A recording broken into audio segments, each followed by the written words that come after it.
Safety precautions when using the split-type air conditioner. Use the correct electrical supply in accordance with the requirements on the nameplate.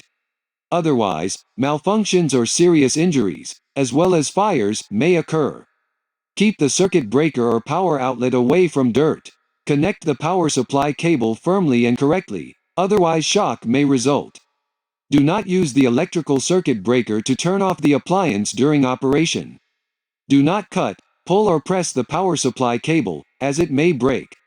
Electric shocks and fires are often caused by a broken power cord.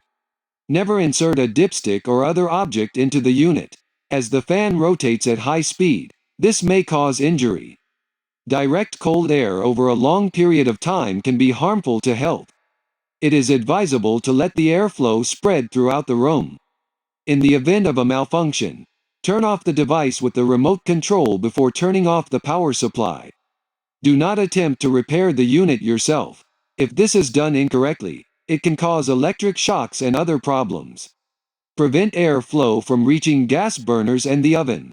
Do not touch the operation buttons with wet hands. Do not place objects on the outdoor unit.